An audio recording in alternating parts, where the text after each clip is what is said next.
আমি যখন মানে আর কি সবকিছু একটু একটু বুঝি, আমার আব্বা মা অনেক গরিব ছিল, আমরা 5টা ভাই বোন ছিলাম, আমার কেউরই লেখাপড়া করায়নি, আমরা সব মূর্খ। তে আমার আব্বা দিন কামাই করতো, দেখা গেত কি জাম করে পেটের ভাত দিতে পারতো না। কতদিন দেখা গেছে যে মিষ্টি আলু আছে না, মিষ্টি আলু সকালে সিদ্ধ করে দিত, মানে তো 4-5টা, বেশি আমার ভাগে পড়তো না। তো এরকম করে আমার আব্বা গরু পালতো, দিন মজুরি কাম করতো, আর গরু থাকতো আমরা পালতাম। আমার বড় ভাই আসছিল আর আমি আসছিলাম। তো দেখা গেছে কি যে সকালে আমরা যে আলু খাইতাম, গরু নিয়ে বাড়াই যেতাম, 3টা-4টা করে গরু দিত, আমিও নিতাম, আমার বড় ভাই নিত। আর যে 3টা ভাই বোন আসলে ছোট ছোট ছিল, আমরা 2 ভাই বোন বড়। তো ওই আলু খাইয়ে বাড়াই যেতাম, মাঠে গরু টরু হাসার দিয়ে ওই কি করতাম, খড়ি কুড়িতাম, খড়ি কুড়ি ওই ফাঁকে ওই হিন্দু বাড়ি আসছিল, হিন্দু বাড়িতে দিতাম। তখন কি করতো, ওই কতটি মুড়ি আর একটু গুড় দিত হিন্দু বাড়ি থেকে। তো ওই খাইয়ে পানি খাইয়ে ওই গরুর কাছে যেতাম। গরু কতদিন পেট ভরতো, কতদিন ভরতো না। রাইতে আব্বা কি করতো, বাতি নিয়ে যায় গরুর গলে যায়, গরু দেখতো গরু পেট ভরছে না। যেদিন গরু পেট ভরতো ওই দিন আম করে কিছু কইতো না, ভাত দিত। আর যেদিন গরুর না পেট ভরতো ওই দিন আঙ্গুর ভাত দিত না। যে আমরা জীবনে অনেক কষ্ট করছি। এরকম করতে করতে যখন আমার বয়স মনে করেন 10 হয়েছে, মধ্যে আমার বিয়ে আহে, তখন আমার আব্বা বলে যে আমি গরিব মানুষ, আমার মেয়ে আমার মতো দেখে দিম। কিন্তু ওর বাপের বাড়িতে অনেক জমিন আসছিল। আমার আব্বা বললো যে না, আমি অত ধনী বাড়ি আমি মেয়ে দিম না। আপনার বয়স কত যখন বিয়ের কথা হচ্ছে? তখন আমার 10 বছর বয়স। আমার শুধু একটা প্যান্ট পরন আমার বিয়ে হয়েছে। আচ্ছা। আমার নানি শাশুড়ি আমাদের দেখে আমার অনেক পছন্দ করছে, পরে আমার বিয়ে হয়, আমার কাবিন করে রাখে। তখন ওনার বাপের বয়স 25-এর উপরে মনে হয়। আচ্ছা। পরে কাবিন করে রাখলে 1 বছর আমার বাড়িতে আমি থাকি। 1 বছর পরে আমার উঠায় নেয়। নেওয়ার পরে স্বামী বিয়ের দিন তো নেই, মনে করেন যে বোঝা গেছে যে উনি ভালো না। ছোট আসছিলাম ঠিকই, কিন্তু আমি বুঝতে পারছি যে হে ভালো না। আচ্ছা। আমার দাদা বাইসা আসছিল, আমার আম্মা এখনো আছে, আমার আব্বাও এখন আছে, আমার দাদি এখন আছে, আমার দাদা মারা গেছে। আমার দাদাই কি করতো, আমার উঠাই নেওয়ার পরে ওই জ্বালা যন্ত্রণা যখন শুনছে আমার এরকম জ্বালা, খাইতে দেয় না, তারপরে হে সংসার বুঝে না, হে বউ চিনত না। ওই শিয়াল কুত্তার মতন ওই যে একটা সংসার যে কি জিনিস এটা উনি বুঝতো না। এরকম করে আমার দাদাই আমারে নিয়ে নিয়ে আটকে দিত বাড়ি, যে না আমার নাতিনার তোমার কাছে দিম না। ওই দাদার পায়ে ধরে মাপ চাইতো, ওই ক্ষমা কইতো, কই যে না আমি এরকম ভুল আর করবো না, আমি এখন ভালো হয়ে যাম গা। ওই আবার নিয়ে গেলে দেখা গেছে যে ওই মারামারি ধরাধরি করতো। ওই খাওয়ানোর মানে খাওয়ার কষ্টটাই আমার বেশি আছে। ওই যদি 1 সপ্তাহ ওই বাড়িতে থাকছি, 15 দিন এসে আমার বাপের বাড়িতে থাকছি। এরকম করে করে আমার 3টে মেয়ে হয়েছে।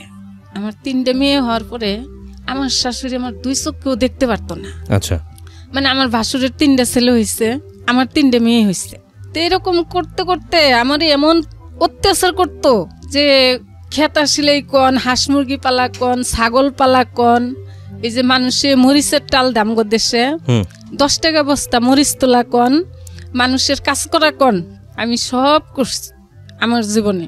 কিন্তু আমার সংসার আমি সুখ আনতে পারিনি। এরকম করে আমার এই ছেলেটা পেটে আসলো। আসার পরে গেল গা কোন জেনি 7-8 মাস ওনার খবর নাই। পরে 9 মাসের সময়, 8.5 মাসের সময় এই ছেলেটা হইলো। হওয়ার পরে মানে আমার ভয় ছিল যে আমার 3টে মেয়ে হয়েছে, এবারও মেয়েই হবো। পরে আমার নানি শাশুড়ি আমার অনেক বুঝাইতো, যাসমা তোর যদি মেয়ে হয় তুই আমারে দিয়ে দিবি, আর যদি ছেলে হয় তাহলে তোর থাকবো। তো আমার এই ছেলেটা যেদিন হয়েছে, হইলে হারে 2 মাস পরে ওর বাবা এসছে। ও হয়েছে 1 নভেম্বর মাসে 1 রোজার দিন। এইটা আমার অভাব, এত কষ্ট। আমার ওই বড় মেয়েটা তখন ক্লাস 2-তে পড়ে। মানে একটাই ইচ্ছা ছিল যে আমি মূর্খ, আমার যে কষ্ট, আমার পোলাপান যেন এরকম মূর্খ না হয়, আমি এইভাবে চলব। আমার ওই মেয়েটা ক্লাস 2-এ পড়ে। ওই মেয়ে কি করতো, স্কুল তো নাইসে ওই পেঁপে গাছ কাটছি, পেঁপে ধরছে, ওই পেঁপে বাজারে বিক্রি করছে। ওই কেরাসিন তেল, লবণ যা যা লাগে আমার আইনে এনে দিত। ওই মেয়েটা সব কিছু করে দিত। তারপর ওর স্কুল তো নিয়ে কিছু চাউল দিত। এলিতে আমরা কোনো রকম করে চলতাম।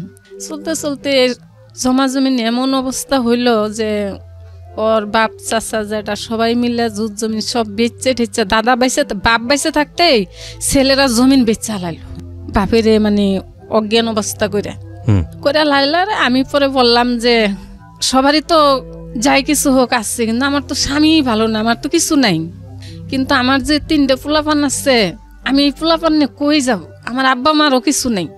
তখনকে গ্রামের মাতাব্বর করে যায় কইলাম, কর পরে আমার মানে বাড়ির জন্য 33% জমিন ওর দাদার কাছ তো নে ওর আব্বার নামে নেখে নিয়ে দিল। পরে ওই 33% জমিন নেখে দিল, দেওয়ার পরে তখন আর বুঝি নেই যে হের নামে থাকলে কি হবো আর আমার নামে থাকলে কি হবো। স্বামীর নামে থাকলে তো আমারই থাকলো, আর আমার হের মানেই তো আমার পোলাপান পাবো, সবাই তো থাকবো। হের নামে দেওয়ার পরে আমার নানা শ্বশুরে বললো কি, আসমা তুমি একটা জিনিস ভুল করলা, কি যে তোর যে স্বামী তুই এই জমিন হের নামে সবকিছু করে দিলি, তুই তোর নামে 2জনের নামে নিতি। তা আমি বললাম যে হের বাবার জমিন আমার নামে নিলে কিরকম দেখা যাব, তো থাক হের নাম আর আমার নাম পার্থক্য নাই কে। তো করার পরে আমার নানা শ্বশুর জিনিসটা আসলে অনেক চিন্তিত হইলো আমার কথাটি শুনে। আচ্ছা, হওয়ার পরে জমিন রেজিস্ট্রি হওয়ার পরে দেখা যায় যে উনি আরো মানে যে টুক খারাপ ছিল তার জন্য 3 গুণ খারাপ হইতেছে, বাড়তেই আসছে। আচ্ছা, আমার যে অত্যাচার করতো তার জন্য আরো ডাবল অত্যাচার করে। একদিন আমি বললাম যে দেখ আমার তো এখন 3টে মেয়ে আল্লাহ দিচ্ছে, এগুলো খাওয়ার লাগবো, পিন্দার লাগবো, মানুষ করা লাগবো, তুমি কি চাও যে আমরা যেরকম এরকম আমগুলো ফুলাপান হোক? মানুষের ঢাকা থাকে, টাকা কামাই করে আমি আর তুমি ঢাকা যাইগা। কয় ঢাকা যাওয়া লাগবো না, তুই এনতি পরে মরবি, তাও ঢাকা যাবি না। আচ্ছা, কয়ে থিয়া উনি গেল গা। যাওয়ার পরে মনে করেন যে 2 মাস পার হয়ে গেছে, এর মধ্যে আর উনির খোঁজ খবর নাই নাকি। তো আমার এই ছেলেটা হইল নভেম্বরের 1 তারিখে প্রথম রোজার দিন। জি, যে ছেলেটা আপনার পাশে বসে আছে, তোমার বয়স যেন কত বলছিলে? 17 বছর বয়স। এই 17 বছর বয়সের আগের গল্প এটা। আচ্ছা, বলেন। পরে আমার ছেলেটা হইলো, হওয়ার পরে ভোরবেলা হয়েছে, হওয়ার পরে আমার বাড়িতে যে খবর দিব এমন কেউ নেই। পরে অন্য বাড়ির তো একটা লোক পাঠায় আমার আম্মুরে খবর দেওয়াইছি। পরে আমার আম্মু আইসে, আইসা পরে যাই কিছু যা করন নাকি করছে। এই ছেলে যখন বয়স 1 মাসের তনে বা 1.5 মাস, তখন আমার ওই 2 নম্বর মেয়েটা মারা গেল। মানে জ্বর হয়েছিল, আমার আর কোনো সাধ্য আসছিল না যে আমি ওরা চিকিৎসা করবো, ওগুলো আমি ভাতই দিতে পারিনি, চিকিৎসাও করতে পারিনি। পরে মারা গেল। যাওয়ার পরে ওর চাচা জেঠারা কিবা করে জানি ও কোথায় আছে, পরে খবর দিছে। পরে ওর বাবা আইসে, আল্লাহারে মাটি ঠাটি হইলো। ওর পরে আসলো, আসার পরে কইলাম যে আমি ঢাকা যামগা। কয় তুমি কইলে হবো, আমি তোমার ঢাকা নিব না। আমি কই তোমার কিছু করা লাগবো না, খালি আমার তুমি ঢাকা নিয়ে থিও। পরে ওর আব্বুর হাতে নিয়ে আমি ঢাকা আসছি, পোলাপান 3টাই নিয়ে এসছি। নিয়ে এসে ওই একদিন রিক্সা নিয়ে বাড়ায়। আপনি এসে কোথায় উঠলেন, থাকলেন কোথায়? করাইল বস্তিতে উঠলাম। ওরা বুঝলে একদিন রিক্সা চালায়, 1 সপ্তাহ রিক্সা চালায় না, ওই সারাদিন তাস খেলে। তা আমি কি করলাম, ওই পাশের বাড়ির মহিলারা মাটি কাটতে যায়, তখন আমি খুবই সুন্দর ছিলাম, আমার স্বাস্থ্য অনেক ভালো ছিল। পরে আমি ওগর সাথে মাটি কাটতে যাই গুলশানে গিয়ে, তখন ওই যে ঝিলের মুড়ি দিয়ে মাটি ফেলায়। তো এই ছেলে তখন কোথায়, কি করে? ওই ছেলেরে আমার বড় মেয়েটারে নিয়ে, এই ছেলেরে নিয়ে আমি হইতে একসাথে সকালে বাড়াই আসি ভাত নিয়ে।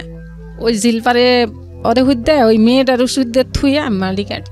আর ওই মেয়ে কি করে ওরা শোয়ে থয় কতক্ষণ কুলে নিয়ে বই থাকে। আপনার মেয়ে? হ্যাঁ। ওর বয়স তখন কত? ওর বয়স তখন 9-10 মাস হবো। আচ্ছা। পরে এরকম করে কিছুদিন আমি মাটি কাটলাম, কাটার পরে দিন 60 টাকা মজুরি তখন মাটি কাটা। পরে ওই সারাদিন মাটি কাটা দেখি কি টাসি খেলতেছে, উনি বই থেকে সারাক্ষণ টাস খেল। আপনার জামাই? হ্যাঁ। আমার সাথে কার্য থাকতো, সবসময় সাথে কার্য বেজি থাকতো। মানে আমার ওই জিনিসগুলি সহ্য হইতো না, যে পোলাপান তো খালি আমার না, হেরো তো নিশ্চয়ই। কিন্তু আমার মনে চাইতেছে যে আমার পোলাপান আমি ভালো মানুষ করবো, কিন্তু হের মনে চায় না। তাইলে আমি তাহলে কিভাবে চলবো? পরে আমার মধ্যে সবসময় হের সাথে কার্য ঝরকা থাকিয়ে যাইত। এরকম করতে করতে এক সময় আমার একটা চাচাতো ভাই আসছে আমার কাছে, মানে আমার আপন চাচার ছেলে, ওই আমার ছোট তখন, মানে একটা কোরআনের হাফেজ হয়েছে উনি শস্যবাড়ি তনে, যে ওই জায়গায় থাকেও পড়াশোনা করবো। তো এই ছেলে কি করলো, কিছুদিন থাকছে, পড়াশোনার সময় দেয় না, না দেওয়ার পর আমারে যায় কইতাছে, জাপা আমার ওরা পড়াশোনার সময় দেয় না, তাহলে আমি তোমার কাছে থাক। তা আমি কইলাম যে তুই থাকবি, যে আমারই তো সংসার চলে না। পরে কয় আমি কিছু করব, আমি পড়াশোনাও করবো, আমি কিছু করব। তো আমি কইলাম যে তাহলে ঠিক আছে, দেখ তুই কিছু জল করতে পারস, কিন্তু তোর আব্বা দিছে তোরে ভালো জায়গায় থাকতে, হেরনো থাকলে তোর ভবিষ্যতে একটা মানুষ হইতে পারবি। কয় না, আমি ওই জায়গায় থাকবো না। কয়ে 1 মাস আমার কাছে থাকলো। আমি একদিনকে রাত্রে, মানে ওর আব্বা থাকে চকির উপরে, ছোট্ট একটা চকি আছে, চকির উপর আব্বা থাকে, আমি ফুলা পান নিয়ে আর ওই আমার ভাইটা নিচে থাকি। পরে একদিন রাত্রে 12টা বাজে আমার স্বাস্থ্য বাইরে ধুম করে লাথি মারছে ওর আব্বা। আচ্ছা। তা আমি তো বেশি ঘুমও আসিনি, আমি উঠছি, উঠে বসছি। তা আমার ভাইয়ের কান্দে না, লাথি যে মারছে ও কান্দাকাটি নেংকে, ও উঠে বই পড়ছে। কি হয়েছে এমন কি? কয় শালা আমার বউ নিয়ে তুই ঘুমাবি? ওহো, মানে ছোট বাচ্চা, অনেক ছোট, এই যে সেদিন বিয়ে করলো ছেলেটা। আচ্ছা। কয় আমার বউ নিয়ে শালা তুই ঘুমাবি? শালা আমার বউ আমার কাছে থাকে না, তোর বলকে থাকে। একই ঘরের মধ্যে? হ্যাঁ, এক ঘরের মধ্যে। আজ পয়লো একটু ফর্সা হয়েছে, উনি আবার 5 ওয়াক্ত নামাজ পড়ে, আমার ছোট ভাইটা, মানে কোরআন পড়ে তো, হাফিজি মাদ্রাসার ছাত্র। তো উনি কি করছে, ভোর 5টা বাজে উঠে নামাজ পড়তে গেছে। আমি সকালে উঠে রান্তাছি, আমিও কামে যামগা, দেখা যায় 8টা বেজে যাবো, আর আহে না। কিরে ও 8টা বেজে গেল, আহে না কেন দিকে? তো আমি ভাত বাইরে বাটির মধ্যে রেডি করে, মানে আমার মনটা যেন কিরকম খালি দাপাইতেছে যে কি হইলো। এইরকম করতে করতে দেখি যে 2 জনে ওরে ধরে নিয়ে এসছে, নাক দিয়ে রক্ত খেয়ে পড়তেছে, মানে ওর বাপে মানুষ দিয়ে মারাইছে এরকম করে। পরে ওর বাপ গর্তনে গেল, যাওয়ার পরে আমি তখন আসলে ঢাকা শহরে কিছু চিনি না। যাওয়ার পরে আমি আর ডাক্তারের কাছে নিতে পারি না, কই নিম, এরে কই ওরে কই যে কি করবো, ওর জ্ঞান ফিরে নেংকে, মানে অজ্ঞানী আসছে আমার ছোট ভাইটা। পানি ঢালতে ঢালতে ঢালতে ঢালতে এত ওর জ্ঞান ফিরে না। পরে ঘরে হুয়াইয়ে, তখন তার কেরো কাছে মোবাইল নেই, আমার কাছে মোবাইল নেই। আমি দোকানে গেছি, যে আমার আব্বারে ফোন দিছি, আমার কাকা ওই জায়গায় আছে। যখন আমার কাকা ওই জায়গায় আছে, তখন আমার আরেকটু মানে মন দুর্বল হইতে আসছে, যে তাহলে হেরাতলি শুনছে। তারপর আমার আব্বা কাকা সব এক জায়গায় আছে। এর মধ্যে আমি ফোন দিছি, আমার আব্বা কইতেছে তোমার কাকার সাথে কথা কো। পরে কাকার সাথে আমি কথা বললাম, কয় মা কি হয়েছে? আমি কই কাকা এই ঘটনা, তোমরা যদি ওরে দেখতে আসলো, আসার পরে যখন ওরা ঘরে ঢুকছে, তখন আমার ভাইটার জ্ঞান ফিরছে। তা আমার আইসে বলতেছে যে তুমি কি ডাক্তারখানায় নিতে পারছিলা না? আমি কই আমি তো ডাক্তারখানা চিনি না, আর আমার কাছে কোনো টাকা পয়সাও নাই। পরে আমার কাকা এসে, আমার আব্বা এসে ওরে তাড়াতাড়ি করে মেডিকেলে নিয়ে গেছে, নিয়ে যায় মুখ ঠুকে যেন ছুলে টুলে গেছিল, ব্যান্ডেজ ট্যান্ডেজ করে নিয়ে এলো। রাইতে পরে বাড়িওয়ালা করে ডাক দিয়ে নিয়ে বসলো যে এটা এখন কি করা যায়। সারাদিন যেমন বাড়িওয়ালারাও বলছে যে এটা কোনোভাবেই সম্ভব না, এতটুক ছোট বাচ্চা, আর উনি হয়েছে 3-4টে পোলাপানের মা, আর উনি আপন বোন, কোনোদিন এটা মানে মাইনে নেওয়া যায় না।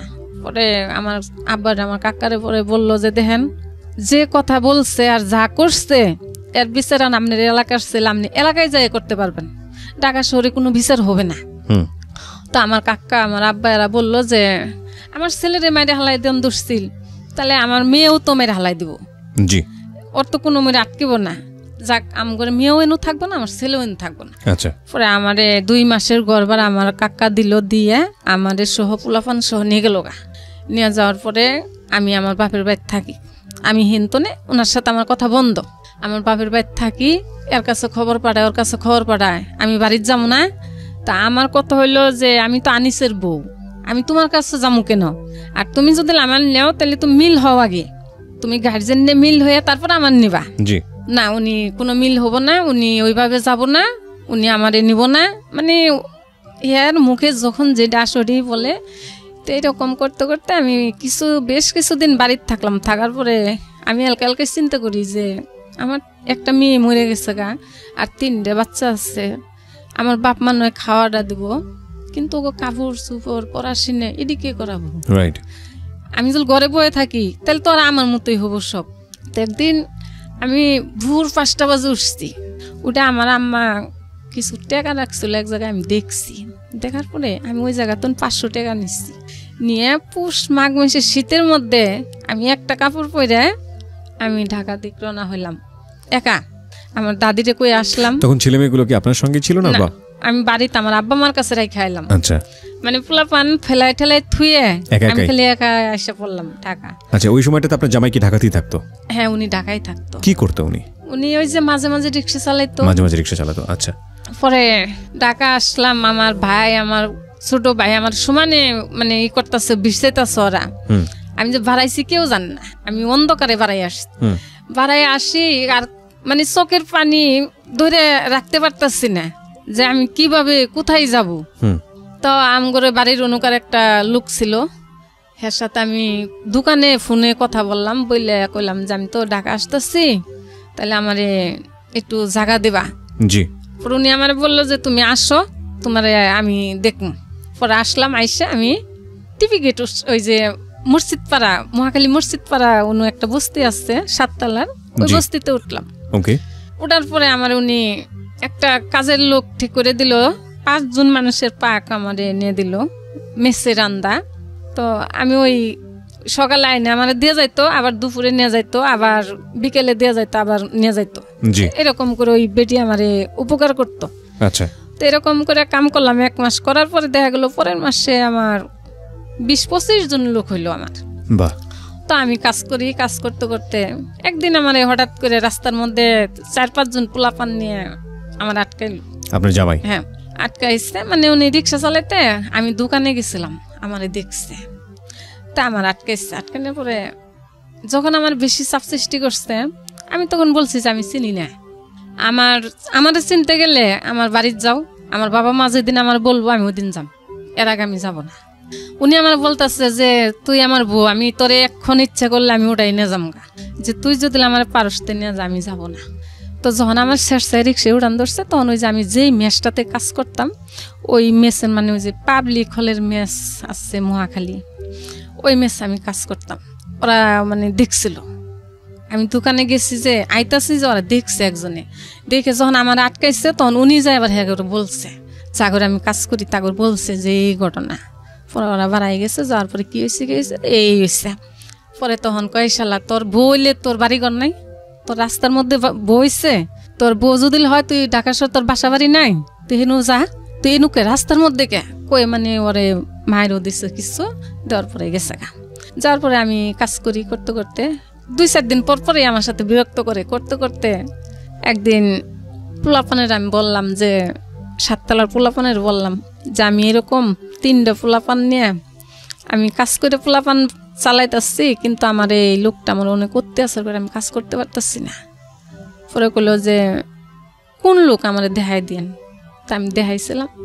পরে সেদিন তো না আমার পিছে তো উনি মানে একটু কাইটা পড়তেছে, তো কাইটা পড়তেছে। তো আমার ইচ্ছা ছিল যে আমি জীবনে নিজের পায়ে একটু দাঁড়ামু, উনিও কামাই করব, আমার যেহেতু বাড়িঘর আছে, 3টা পোলাপান আছে, সুন্দর মতন একটা সংসার করে খাম গেল। যার পরে আমার পিস্তন আস্তে আস্তে কাইটা পড়লো। পড়ার পরে কিছুদিন পরে আমি শুনতেছি যে উনি বিয়ে করছে।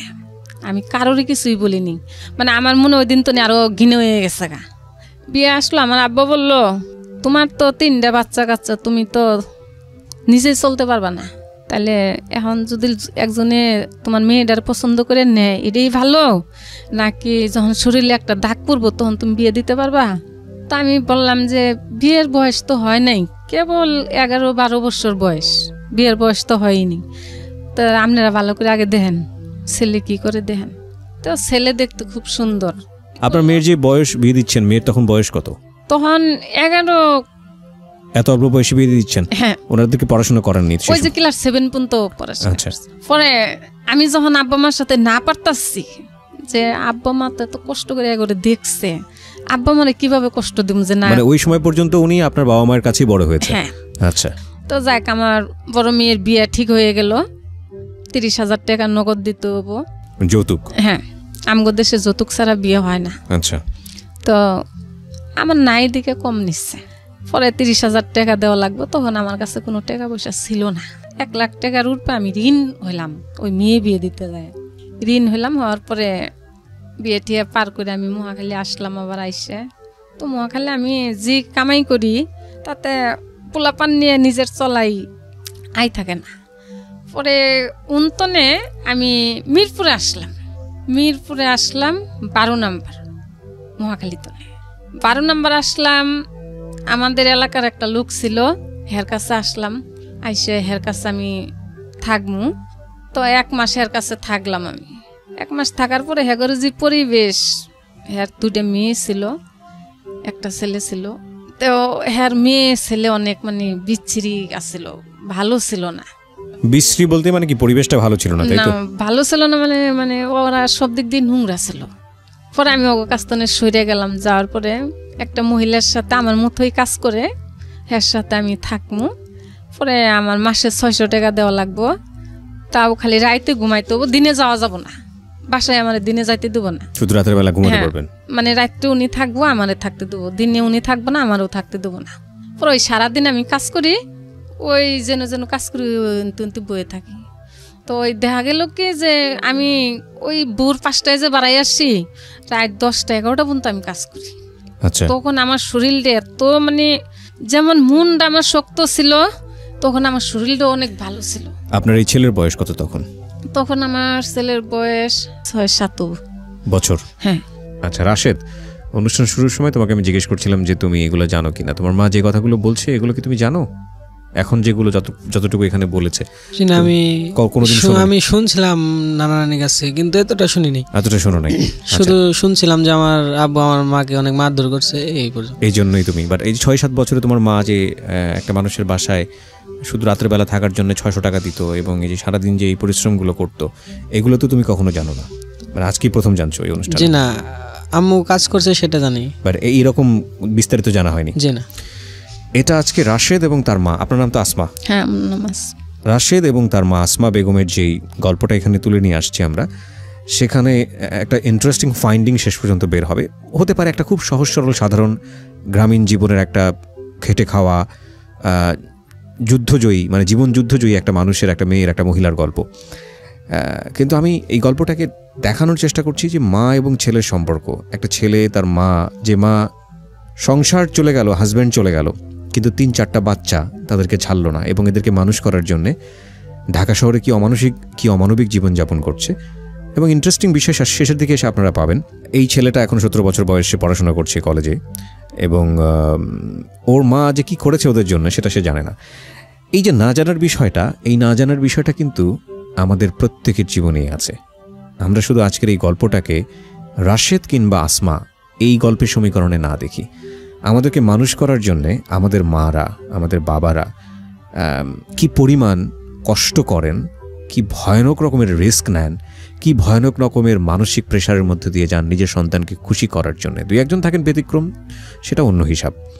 সেই গল্পটা আমরা যখন পরিণত বয়সে যাই, আমাদের স্কুল হয়, কলেজ হয়, বিশ্ববিদ্যালয় হয়, চাকরি হয়, কিন্তু দুঃখের বিষয় হচ্ছে আমাদের সময় হয় না আমাদের মার কাছ থেকে শোনার যে আপনাকে বড় করতে গিয়ে কিংবা আমাকে বড় করতে গিয়ে আমাদের মারা কত কষ্ট করেছে, আমাদের বাবারা কত কষ্ট করেছে। এই ছেলেটাকে আমি অনুষ্ঠানের শুরুতে জিজ্ঞেস করেছিলাম যে তোমার মা আজকে তোমাকে এখানে নিয়ে এসছে, তুমি কি জানো, গল্পটা জানো? ও জানে না, এবং না যে জানা সেটার পিছনে ও দায়ী না, এটার পিছনে আমাদের সিস্টেমটাই আসলে দায়ী। সিস্টেমটাই এরকম।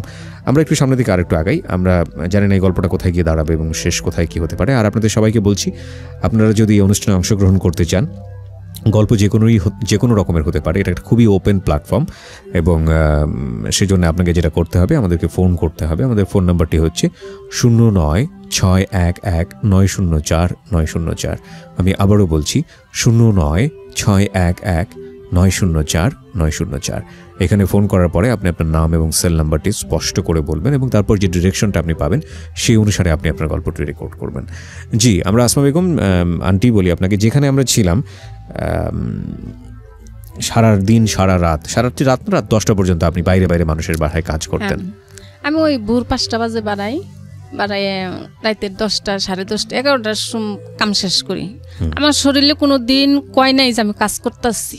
আমার শরীরটা এত পাতলা ছিল যে খারাপ লাগতো। একটা টাইমে যখন রাত্রে যায় ঘরে শুইতাম, তখন ওই পোলাপানের কথা মনে পড়তো, তখন একটু খারাপ লাগতো। যখন মানুষের মধ্যে কাজ করতাম, তখন আমার মন টেকার দান্দায় থাকতাম যে আমি মাস শেষে এত টাকা পাবো। তো এইভাবে কাজ করতে করতে মনে করেন পোলাপানের আমি কোনোদিন আমি সরকারি স্কুলে পড়াইনি। ওইটা তো আপনার মাথায় একটা ঋণের বোঝাও ছিল, লাখখানিক টাকা আমি ঋণ দিচ্ছি, মানে মিরপুর আইসে আমি ঋণও দিচ্ছি, মিরপুর আইসে আমি ভালো টাকা কামাইছি, অনেক কষ্ট কাজ করে করে। হ্যাঁ, আমি কয়টা বাসায় কাজ করতেন ওই সময়টাতে? আমি কয় বাসায় কাজ করছি তাও তো আগের গুণে আমার খেয়াল নেই, তাও মনে করেন যে 6-7 জায়গায় আমি কাজ করতাম একটানা সারাদিন। হ্যাঁ, যে কাজ যে করতাম আমার যদি কেউ পয়সা কমও দিত আমি কোনোদিন তার সাথে কিছু বলতাম না। আমার এই মিরপুরে 12 নম্বরে একটা লোক মুন্না নাম, আমি তার বাসায় কাজ করতাম। সে বিয়ে করছিল না, এর বয়স 50 হবো এরকম। তো আমি যখন 12 নম্বর আসি অতিফাস, তখন ওনার সাথে আমার মানে পরিচয় হয়, ওনার বাসায় আমার কাজে নেয়। তখন উনি বিয়ে করে নাই, 2টা ছেলে থাকে, উনি একজন আরেকটা ছেলে থাকে। আমার তখন 1000 টাকা দিত, আমি ঘরের পুরা কাম করে দিতাম, বিছনা গুছান, কাপড় ধোয়া, রান্দা, মানে হের ঘরে সব কিছু জিনিসপাতি আসছিল, ফ্রিজ তনে শুরু করে মানে ফ্যামিলি বাসায় যা থাকে হের বাসায় তাই ছিল। একটা ফ্ল্যাট নিয়ে আসছিল, সব কাম করে দিতাম। আর মেহমান আইতো, উনি ব্যবসা করতো। দেখা গেছে যে রাইতে আমি রান্দাবাড়ি করে থেকে গেছি গে, আবার মেহমান আইসে আমার আবার ফোন দিত, দৌড়াই আমি আইতাম। তো উনি আমারে বেশ কিছু হেল্প করতো, মানে যদি শুনছে যে আমি অসুস্থ বা 500-1000 টাকা লাগবো, সঙ্গে সঙ্গে বাই করে দিত। উনি আমার কোনোদিন খারাপ কইতো না, বা খারাপ ওনার মুখে আমি কোনোদিন শুনিনি খারাপ ভাষা। আছে না কত লোক যে মানুষের সাথে ব্যবহার খারাপ করে, কিন্তু আমি উনি কোনোদিন দেখিনি যে উনি মুখ দিয়ে খারাপ একটা কথা বলে বা কিছু। এইভাবে আমি মাসে দেখা গেছে যে 12-14 হাজার টাকা আমি কামাই করতাম। আচ্ছা, মানে আগে করতে পারতাম না। এরকম করে দেখা গেছে যে পোলাপানের মাসে আমি 4,000 টাকা 3,000 টাকা খরচ দিচ্ছি, মা বাবারও কিছু দিচ্ছি। আমার মনের মধ্যে একটা কষ্ট হয়েছিল যে আমার মা বাবা অনেক কষ্ট করছে, এখন আমরা বড় হয়েছি, এখন আমরা আর একটু মা বাবার একটু দেখ, আমার পোলাপানের রোদ দিমু, আমার বাপ মায়ের রোদ দিমু। তো দেখা গেছে 11 জুল আমি 300 টাকা দিচ্ছি, 3,000 টাকা দিচ্ছি, তা আমার আব্বা মার আমি 500 টাকা দিচ্ছি। বা আমি যদি বাড়িতে গেছি, দেখা গেছে যে আমি যদি বাড়িতে যাই 5-7 হাজার বাজার করে দিতাম। এখনো আমার যে আরো ভাই বোন আছে হেরা দেয় না, কিন্তু আমি যদি এখনো বাড়িতে যাই, আমি যত কষ্টই করি আমার বাপ মায়ের বুঝতে দেনে যে আমি কষ্টই আছি। আমার আব্বা মা কাছে আমি সব টাকাই দিতাম, কিন্তু একটা কথাই খালি আসছিল যে তুমি করে যা লাগে নিয়ে আর যা থাকবো তোমরা রাখো। তো আমার আব্বা মা টাকারে জমাইছিল, জমায়ে আমার আব্বা একদিন আমার বললো যে মা, তোর দুঃখ আর আমার সহ্য হয় না, কারণ তোমারে ছোটত্ব নেই, তুমি হয়েছ নাস্তি, তোমারে ভালো একটা কাপড় দিতে পারিনি, তোমারে কোনোদিন ভালো বিজনেস শুইতে দিবার পাইনি, ভালো খাওয়ান দিতে পারিনি, তো তোমার আমি কি কমো, আর তুমি যে মরবা আমি তোমার একটু জমিন দিম, তুমি জেনতে থাকো, তুমি যে মরবা ওই জমিনে এসে মরবা, তুমি অন্য কোথাও যাই মরতে পারবা না। তো আমার আব্বা আমারে 200 জমিন লিখে দিচ্ছে। দেওয়ার পরে ওই যে আমার আব্বার কাছে টাকা পয়সা আসছিল, তো 5-5.5 লাখ টাকা খরচ করে আমার বাড়ি করে দিচ্ছে, ওই জায়গার মধ্যে 2টা রুম করে দিচ্ছে। এই 5-5.5 লাখ টাকা আপনি এই মানুষের বাড়ি বাড়ি কাজ করে করে জমিয়েছেন? হ্যাঁ। ওকে। তো আমার আব্বা মানে এতটি জমা হয়েছিল না, কিছু কম আসছিল। আচ্ছা। তো বাড়ি করছি আজ 3 বছর। ওকে। আব্বার আমি বললাম যে তুমি টিন দিয়ে ঘর দিলে, আমার তো কেউ নাই, ভাঙ্গে ছিঁড়ে গেলে কেরা করে দেবো, তো তুমি ই করো, ইট কিনে ইট দিয়ে তুমি আমার ই করে দাও, 4-5 ইট দিয়ে ওর পে টিন দিয়ে দাও। তো আমার আব্বা তাই করে দিচ্ছে, ওই বাড়ি করে দিচ্ছে, বাথরুম টাথরুম সব, গোসলখানা সব, মানে ঢাকার বাসার মতোই করে দিচ্ছে। তখন আমার ঘরে 3-4টা মেয়েও রাখতাম, আমার দেশে তো নাই না, আমি একটা রুম নিলাম, নিয়ে 4-5টা মেয়ে রাখি। ওই মেয়ে ঘরে সারাদিন কাজও করি, ঘরেও রান্ধি, হেগরেও খাওয়াই, মানে আমি সেরকম পরিশ্রম দিতাম তখন আরো বেশি। তখন আমার মাসে মনে করেন যে 14-15 হাজার টাকা আমি বাড়িতে দিতাম প্রতি মাসে। ওই মেয়েগুলো কি করতো? মেয়েগুনি গার্মেন্টসে চাকরি করতো। আচ্ছা। তো এই মেয়েগুনি থাকতো আমার কাছে, আমি মাসে মাসে ভালো টাকা দিতাম। ওই মেয়েরা কি করতো, টাকা পাই আমার কাছে দিয়ে দিত, অগরে যেই টাকাটা জমা থাকতো ওই টাকাটা আমি এক নগে বাড়িতে দিতাম 50-60 হাজার, আবার পরের মাসে আবার ওগর টাকা ম্যানেজ করতাম। এরকম করে আমার বাড়িটা কমপ্লিট করাইছি। করানোর পরে বাড়ি কমপ্লিট হয়েছে, ওই আমার মেয়েটা ক্লাস 9-এ যখন উঠলো, তা আমি এত কষ্ট করে কোচিনেও পড়াই, ভালো কোচিনেও পড়াই, ঘরে পড়তে বসে না। তো ওই দেখা যায় যে ডাব শ্যাম্পু ছাড়া উনি শ্যাম্পু ব্যবহার করে না, তেল ছাড়া কোনো তেল ব্যবহার করে, মানে উনি বাসা বাসা জিনিস ছাড়া উনি ব্যবহার করবো না। আপনার মেয়ে? হ্যাঁ। আচ্ছা। তো আমি যে কৈতন দিতাম ওটা ওরা বুঝতো না, ওরা মনেই করে না।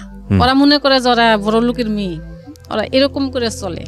তো এরকম করে দিতে দিতে যখন 9 পরীক্ষা দিল, রেজাল্ট যখন খারাপ আসলো, মানে পাস করছে, রেজাল্ট ভালো না, তখন আমি বললাম যে দেখ আমি জীবনে কি করলাম তোরা তো দেখলি না জীবনে, কিন্তু এই রেজাল্ট আমি তো করে পড়াশোনা করাম না, আমি তোর ঢাকা নিয়ে যাম, কাজ করাম তোর দিয়ে। ঢাকা নিয়ে আসলাম, নিয়ে এসে গার্মেন্টসে দিলাম। আমি গার্মেন্টসে দিয়ে ও কান্দে না, আমি কান্দি যে ওর পড়াশোনাটা আমি নষ্ট করাইলাম। তা মাঝে মাঝে আমি কি করি, স্কুল খুঁজি ওরে না কইয়া। আমার কথা হইলো যে ওর কষ্টও করাম, লেখাপড়াও করাম, যে কোনটাও এগিয়ে যায়। তো কিছুদিন চাকরি করে 2-3 মাস মনে হয় আমার টাকা পয়সা দিচ্ছিল। তারপরে একটা ছেলের ফান্দে পড়ে গেল মেয়েটা। আচ্ছা, মানে আপনার বিয়ে, যে মেয়েটাকে বিয়ে দিয়েছিলেন তার পরের মেয়ে? হ্যাঁ, এই যে এসএসসি পরীক্ষা দিল, এটা একটা ছেলের ফান্দে পড়লো। পড়ার পরে শুরুর তো আমি না করছি যে না দেহ তুঙ্গরে এত দূর আমি নিয়ে এসছি, তুঙ্গরে ভালোভাবে মানুষ করার জন্যে, তোমরা ভালো মানুষ লেখাপড়া করো, তুমগরে আমি দেখে বিয়ে দিব। যদি টাকা 5 লাখও তোমার দেওয়া লাগে, আমার যদি ভিক্ষাও করা লাগে আমি তাও করব, তাও তুঙ্গর ভালো দিকে আমি বিয়ে দিব। তা আমি দেশে ছেলে খুঁজলাম যে ওই যে সেনাতে চাকরি নেয় বা পুলিশে চাকরি নেয়, যদি লগর যদি 2-4-5 লাখ টাকাও দেওয়া লাগে, আমার মেয়ে তো কামাই করতেছে, আমি কামাই করতেছি, ওর 5 লাখ টাকা দিলে তো আমার সমস্যা নেই, ওর সংসার ভালো হবো। তো ওই ছেলের ফান্দে পড়ে 7-8 মাস চাকরি করে ওই ছেলের সব টাকা খাওয়াইলো। খাওয়ানোর পরে একদিন রাত্রে আমার ছোট ভাইরে ডাক দিলাম। আমার ছোট ভাই উত্তরা গাড়ি চালায়, আমার আম্মারে নিয়ে এসেছি ফোন দিয়ে, নিয়ে এলাম। নিয়ে আনার পরে আমি বললাম যে তোরা হুনে কাগে ও কি চায়, ওই ছেলের সাথে কি সম্পর্ক রাখবো না রাখবো না। আমার ভাইয়ের সামনে জব দিয়ে হালাইলো, কয় আমি হেরে বিয়ে করব, মানে একটা হিরুনসি নিশা পানি করে। তা আমার ভাইয়ে কি করলো, স্টাম আনালো আমারে, কয় তুমি স্টাম কিনে নিয়ে আসো। স্টাম কিনে নিয়ে এলো, ঘরের দরজা জানালা সব বন্ধ করলো, ভয় দেখাইতেছে। এরপরে ওই কথাই শিকার হয়ে গেল। পরে রাইতের 12টার সময় আমারে হুদ্দে ওরে হুদ্দে বাড়িতে পাঠাই দিল, মারে হুদ্দে। বাড়িতে গেলাম, যাইয়া সকালে যাই পৌঁছিলাম, জহরের আওজান দিছে, তখন আমি বাড়িতে না পড়লাম যে আমার আর থাকা সম্ভব না, আমি তো মানুষের কাম করে খাই। আমি আইসে সাবার পর্যন্ত আসিনি, যখন আমি নবীনগর আইসি তখন আমার বাড়ির তনে ফোন দিছে, কয় মায়া নাইকা। আমি আর উঠিয়ে নাই, শরীরে এমন অবস্থা, আমি তো মায়া নাই, এখন ঘুরে তার আমি যাইতে পারতাছি না। আমি বাসায় আসছি, আইসে সারা রাত গেছে, আমি সিকির পেটে কাঁদছি যে পোলাপান স্বামী ছাড়া হইলাম, সব কিছুই করলাম, কিন্তু পোলাপান কন্ট্রোলে রাখতে পারলাম না।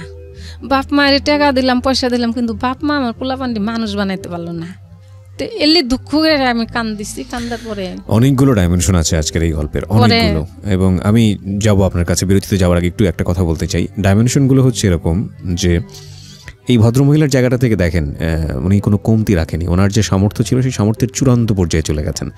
কিন্তু সন্তানের জায়গাটা থেকে বাবা মা খুবই খুবই খুবই গুরুত্বপূর্ণ, সেটা যেই পরিবারে সে মানুষ হোক না কেন। এবং একজনকে যদি পায়, ধরুন মা যে দায়িত্বটা পালন করেছে, বাবাও যদি সে দায়িত্বটা পালন করতো, তাহলে হয়তো এই মেয়েটির ক্ষেত্রে ঘটনাটা এরকম ঘটতো না। সেটা সন্তানের জন্য একেবারেই বেসিক নিড। কি বলবেন, এখানে ভদ্রমহিলাকে দোষ দেওয়ার কিছু নাই, মেয়েটাকে দোষ দেওয়ার কিছু নাই, কারণ মেয়ের যে বয়স বা এই ছেলেটার যে বয়স, সে বয়স থেকে বাবা মার এই কষ্টটা বোঝাটা সম্ভব না, আসলেই সম্ভব না। আমরা কেবলমাত্র যেই বয়সে থাকি সেই বয়সটাকেই বুঝি, সে যে বয়সটা অতিক্রম করে এসেছি সেই বয়সটাকে বুঝি, কিন্তু এর পরের বয়সের যে অভিজ্ঞতাটা কী সেটা আমরা সেই বয়সে বুঝি না, বা প্রকৃতি আমাদেরকে সেটা বুঝতে দেয় না। সুতরাং ওই মেয়েটি যদি বুঝতো যে তার মা আসলে কতটা কষ্ট করেছে তাদেরকে মানুষ করার জন্য, তাহলে হয়তো এত বড় একটা সিদ্ধান্ত সে নিতে পারতো না। খুব কঠিন আসলে। হ্যাঁ, কি হলো?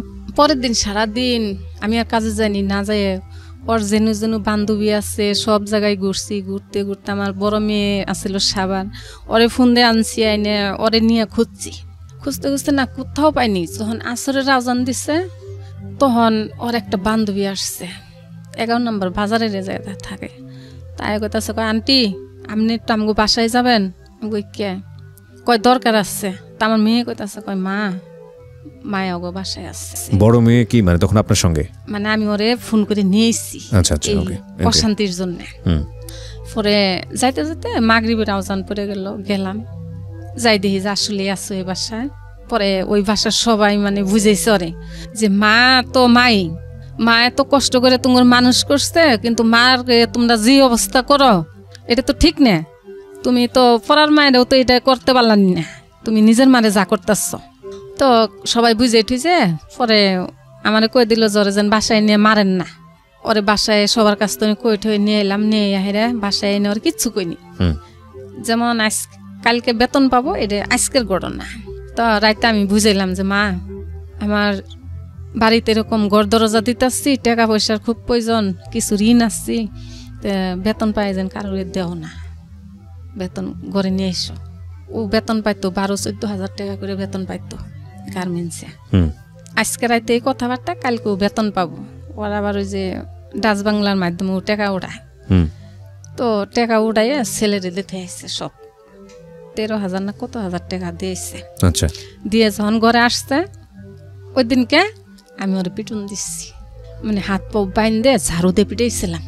পিটানোর পরে আমার বলতেছে যে নাও যাই তোমার আমি টাকা উড়াই দিম। তা আসলে আমি খুব অবর, এখনো আমি অবর, আমার পোলাপানে যা কয় আমি তাই বিশ্বাস করি। তো আমি ও আগে আগে যায়, আমি পিছে পিছে যাই। তো যাইতে যাইতে যাইতে যাইতে দিয়ে যে ডাচ বাংলা ছাড়াইও আরো জায়গাও।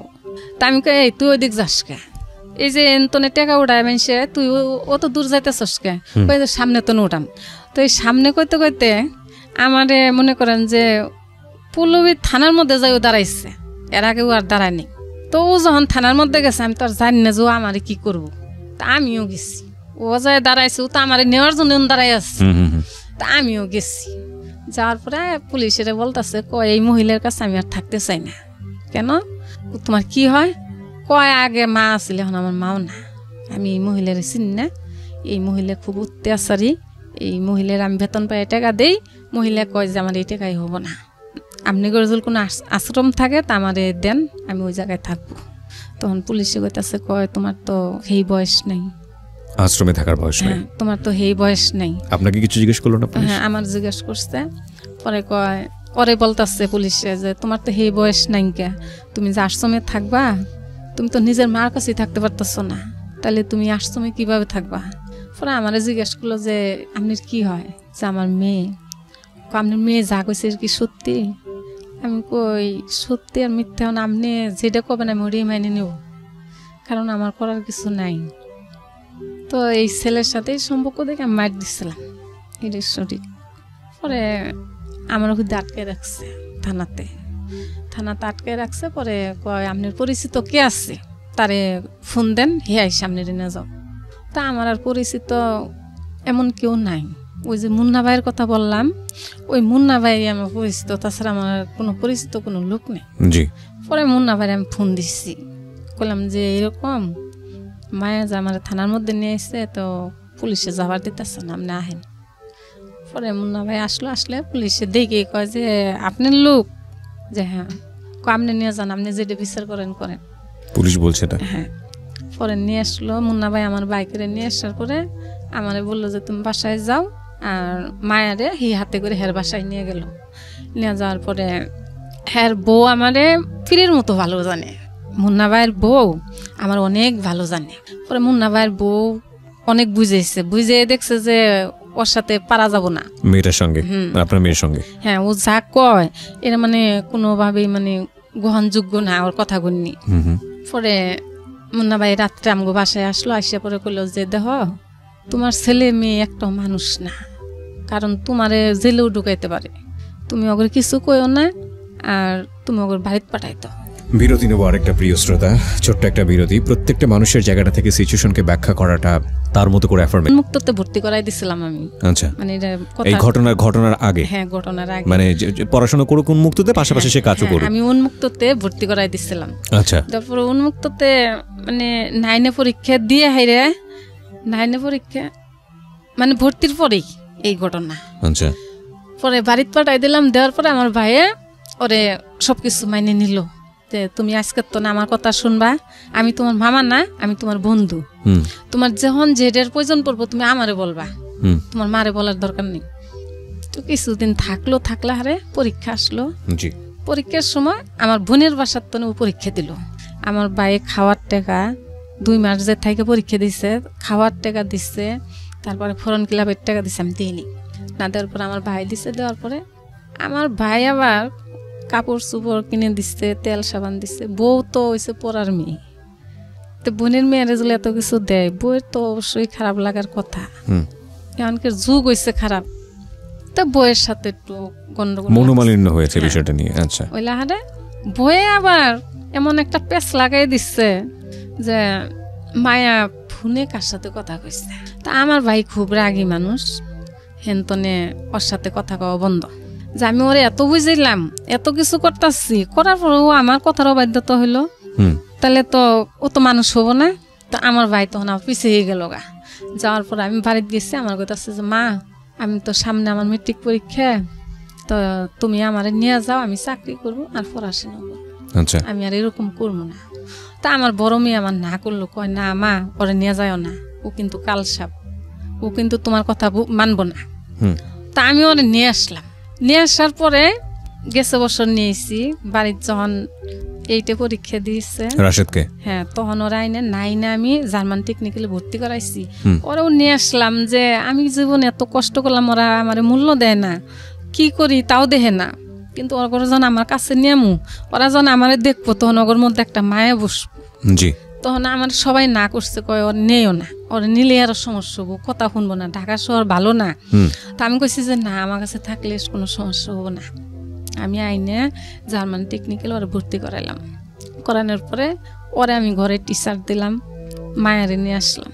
তো মায়ের সামনে পরীক্ষা, তো বাইরে পড়তে যাব। তা আমি রাত্রে ঘরে থাকি, স্যারেরও আমি রাত্রে আইতে কই। স্যারের সাথে আমার কন্টাক্টে আছে যে 7টার সময় এসে পড়াবার নিগে। তখন আমি ঘরে থাকি, সারাদিন আমি ঘরে থাকি না। এখন আমি সারাদিন ঘরে থাকি না, ওই স্যার রাত্রি আসে। যখন মায়ারে দিলাম ওনার কাছে প্রাইভেটে, তখন স্যারে কি করে, সকালে 8টা-9টা বাজে ঘরে ঢুকে 12টা, 12:30 বাড়ায়। মানে আমি 1টা-1:30টার মধ্যে ঘরে আসি। আচ্ছা, আবার যাই আমি কামে, কিন্তু ওই টাইমটাতে আমি ঘরে আইসে দেখে শুনে আবার আমি কাজে যাই। ওগুলো ওইটা উডিং করা শেষ, আমি কোন টাইম বাড়াই, কোন টাইম ঘরে আসি, ওরা ওইটা মানে ওই টাইমটা মেইনটেইন করে। হ্যাঁ, তো স্যার যে সকালে আসে 4-5 ঘন্টা স্যার যে ঘরে থাকে এটা আমি জানি না। আমগুর অন্তন একটা ছেলে, এই যে 1 বছরের কথা, আমগুর অন্তন একটা ছেলে সেনাতে ঢুকবো, আমগো পাশেই থাকে। তো ওই ছেলের সাথে আমার ফোনে কথা হয়েছে, ছেলেরে আমার কথাবার্তা হইনে খুব ভালো লাগছে।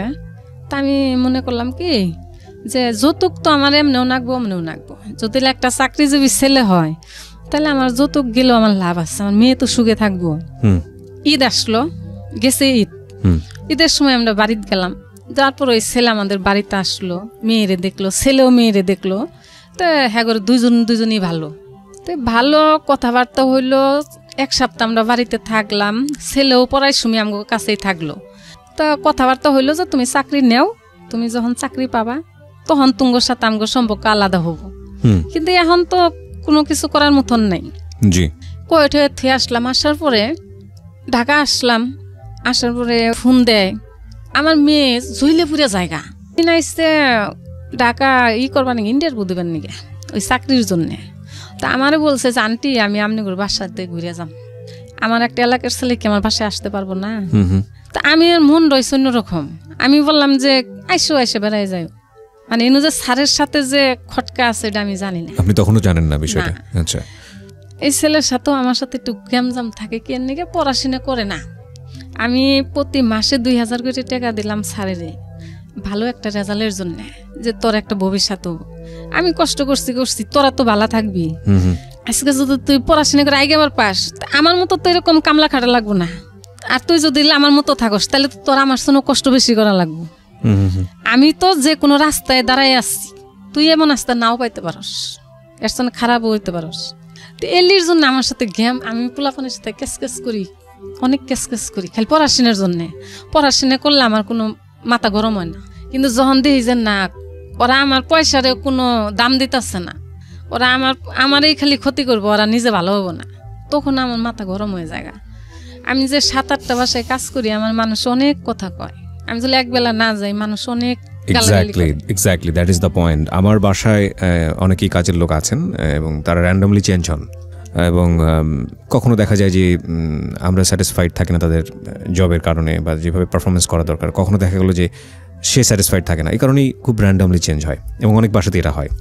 তো এই যে বিষয়টা উনি যেটা পয়েন্টটা একটু আগে করলো, যে বাসায় কাজের মান ঠিক না থাকলে কাজের বুয়া যিনি থাকেন বা কাজের লোক যিনি থাকেন তাদেরকে কি ব্যবহারটা করানো হয় বা কি ব্যবহারটা তাদের সঙ্গে হয় বা কি কথাটা তারা শোনে, এটা যদি সন্তানদের দেখানো যেত, বা প্রত্যেকটা সন্তানকেই, আমি মনে করি শুধু কাজের জায়গাটা না, প্রতিটা সন্তানকেই যদি দেখানো যেত যে তার বাবা কিংবা তার মা কি কষ্ট করে এই অর্থটা উপার্জন করে নিয়ে আসেন তাদের জন্যে, তাদের মুখে হাসি ফোটানোর জন্যে, তাদের ভবিষ্যৎটা ভালো করার জন্যে, কী পরিমাণ অপমান সহ্য করতে হয়, কী পরিমাণ পরিশ্রম করতে হয়, কী পরিমাণ রিস্ক নিতে হয়, কী পরিমাণ নিজের ভালো লাগাকে বিসর্জন দিতে হয়, কী পরিমাণ নিজের চাহিদার জায়গাটাকে নষ্ট করে দিয়ে সন্তানের কথা চিন্তা করতে হয়, প্রত্যেকটা ছেলে মেয়েকে যদি এই জিনিসটা দেখানো যেত, তাহলে আমাদের এই যে বিশ্ববিদ্যালয় কেন্দ্রিক শিক্ষা ব্যবস্থা কিংবা আমাদের এই যে প্রাতিষ্ঠানিক শিক্ষা ব্যবস্থা, আমাদের এই যে এত এত শিক্ষক রেখে এত এত গোল্ডেন A+ বের হয় প্রতি বছর, হ্যাঁ, এবং তারপরেও যে বৃদ্ধাশ্রম বেড়ে যায়,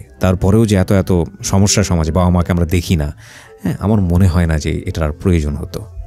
আমাদের আসল শিক্ষার জায়গাটা আসলে এটাই হওয়া উচিত, যে তুমি যে পয়সায় বড় হচ্ছ, তুমি যে এটা খেয়ে তোমার ভবিষ্যৎ তৈরি করছো, তুমি তোমার জন্যে যে মানুষগুলো হাড্ডিসার হচ্ছে, তোমার জন্য যে মানুষগুলো পরিশ্রম করে মান সম্মান বিসর্জন দিয়ে তোমাকে বড় করার জন্য কাজ করছে, তাদেরকে আগে ফার্স্ট দেখো, তারা কত কষ্ট করে তোমাকে বড় করছে এবং তারা কি পরিমাণ অপমান সহ্য হচ্ছে, কি পরিমাণ পরিশ্রম করে তারা তোমাদের জন্য সময় দিচ্ছে।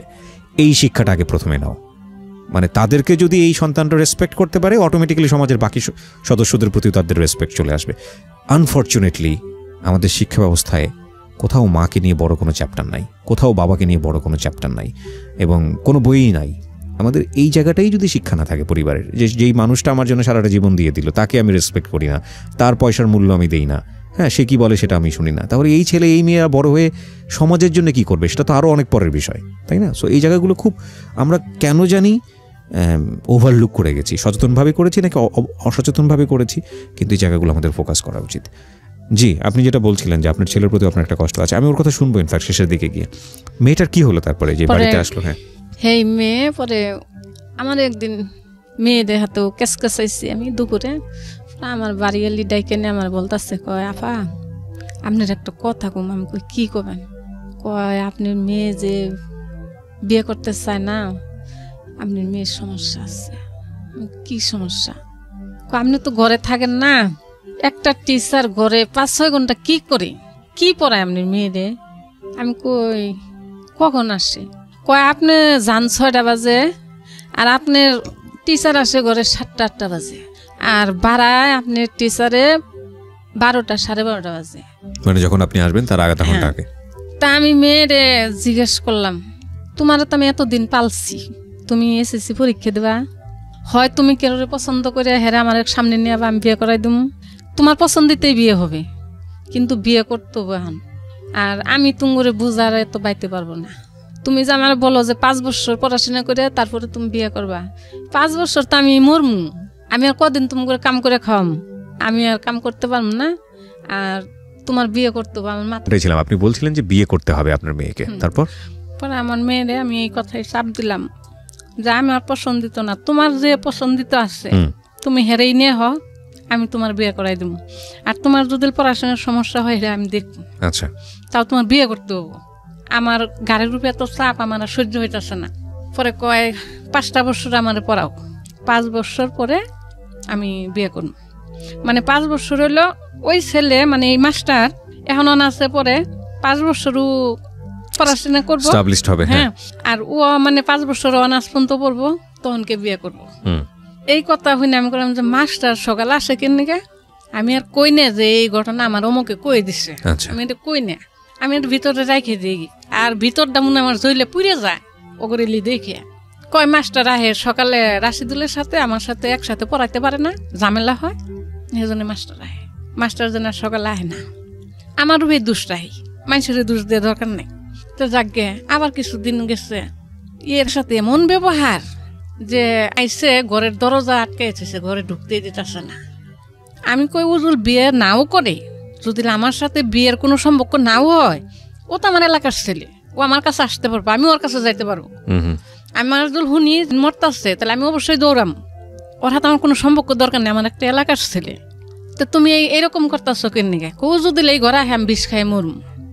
তো জাগা কানতে কানতে অস্থির ছেলে, বুঝে টুঝে পাঠাই দিলাম। দেওয়ার পরে এটা মুন্না ভাই থাকলো, মুন্না ভাইরে নিয়ে পরে আমি বললাম যে দেখেন এই ঘটনা। মুন্না ভাই কইতাছে ভালো না, মানে মুন্না ভাইরে ও বুঝাইছে, কলে যে দেখ পোলাপান বড় হয়েছে এখন, তুমি এলি কিছু কইও না।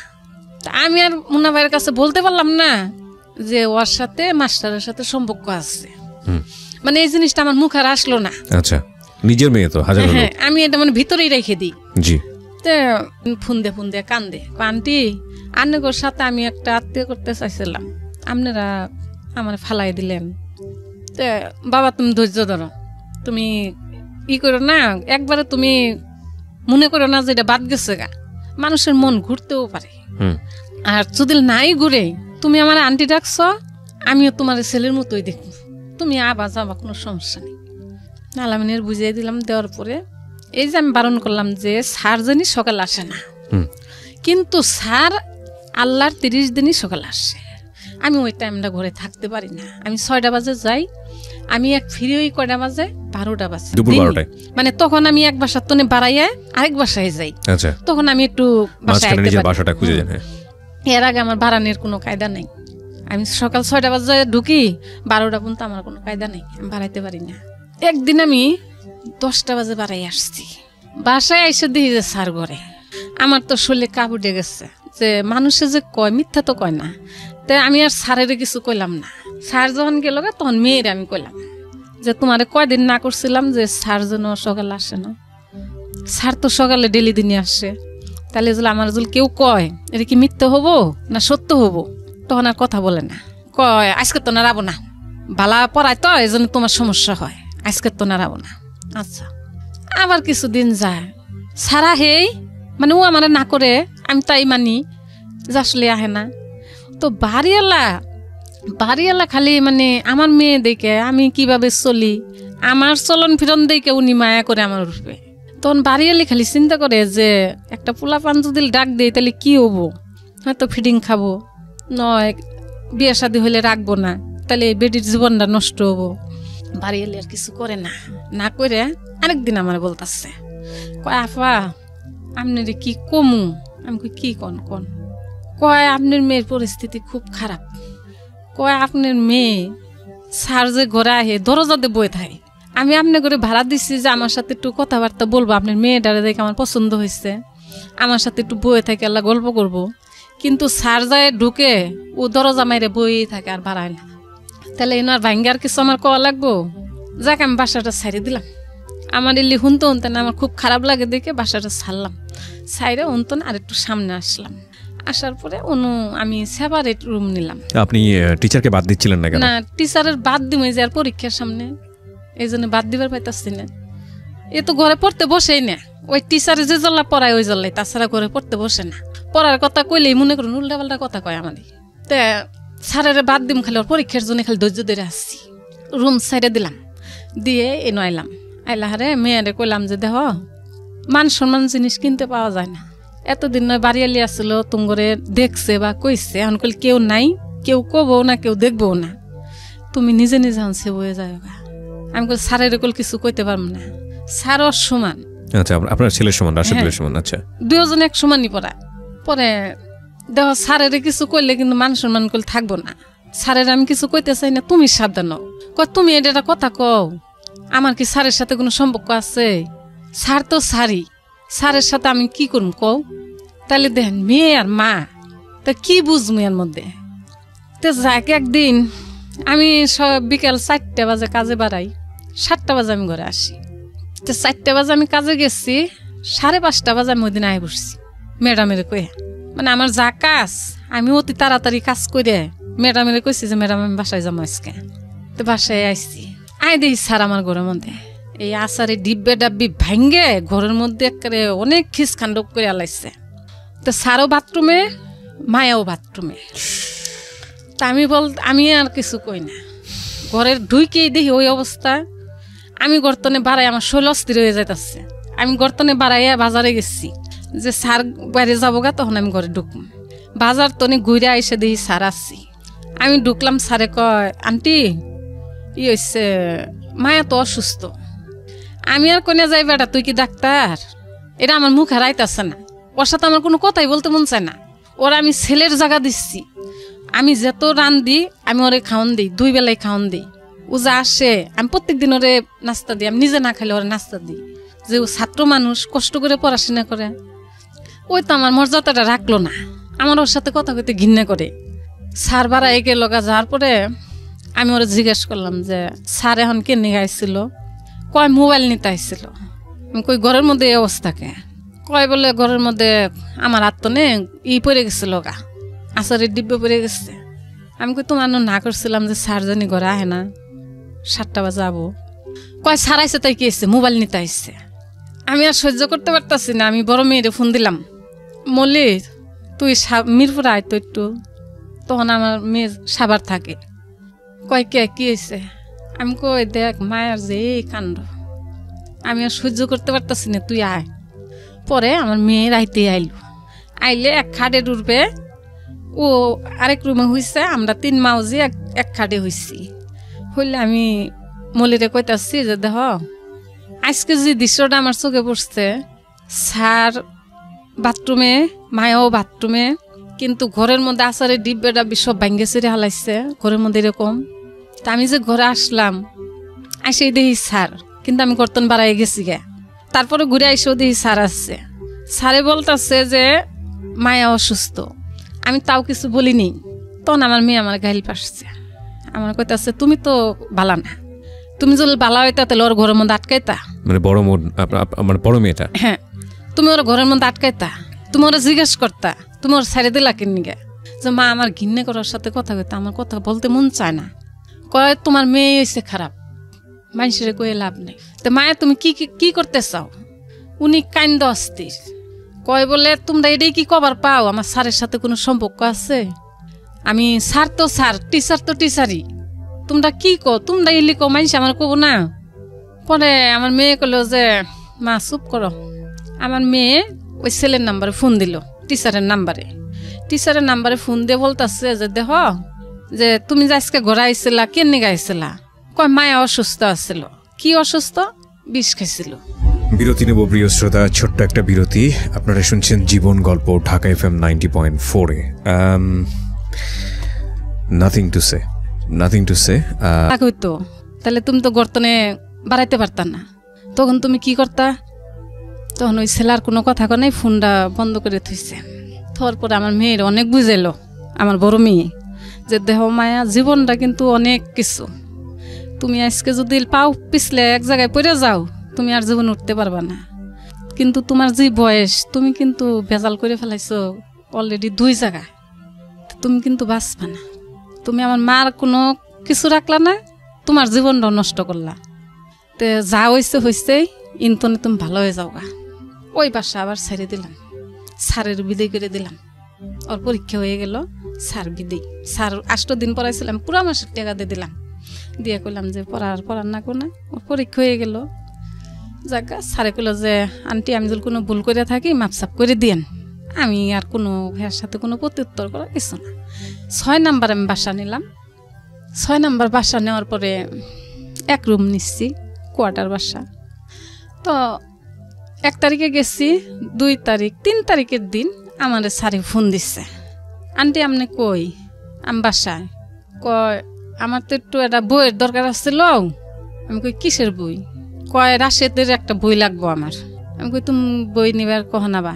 কয় আমি এক্ষণি কি বেই আমি কই কি বেই আমি কি বেই কম, আমি কিছু তো চিনি না, কোনো আসছি তাও কম না, আমি যে 6 নাম্বার আসছি এটাই জানি আমি। কইতে না কইতেও আমার ঘরে যায় হাজির শেষ। সে আমার বাসাটাও চিনছে। বাসায় গেল, যাওয়ার পরে বই মায়া বাই করে দিল। তা আমি কামে জামগা জুলুম আমার, আমি বইয়ে চা খাইতাছি, আর মধ্যে গেছে। তা আমি চাটা খেয়ে বাড়াই গেলাম গা, আমি কই যাবই গে। তো সেদিন বইটা গল্প টল্প করে গেছে। এরকম করে দিনের মধ্যে 2 বেলা হয় 3 বেলা হয় বাসায়, আমি কইতে পারি না। তো ওই ম্যানেজার আমার একদিন বলতাছে, কয় আপনি ঘরে যে একটা ছেলে আহে এটা কে? ওকে। আমি কয়দিন আসছে? কয় প্রত্যেক দিনে আহে, দিনের মধ্যে 2-3 বার আসছে। তা আমি আর মায়ের কিছু না কইয়ে আমি মুন্না ভাইরে ডাকলাম যে আমি আসলে কিছু আমার মাথায় ধরে না, আমি কি কমু, ভালাই কম না খারাপ কমু, আমি কিছুই কইতে পারি না।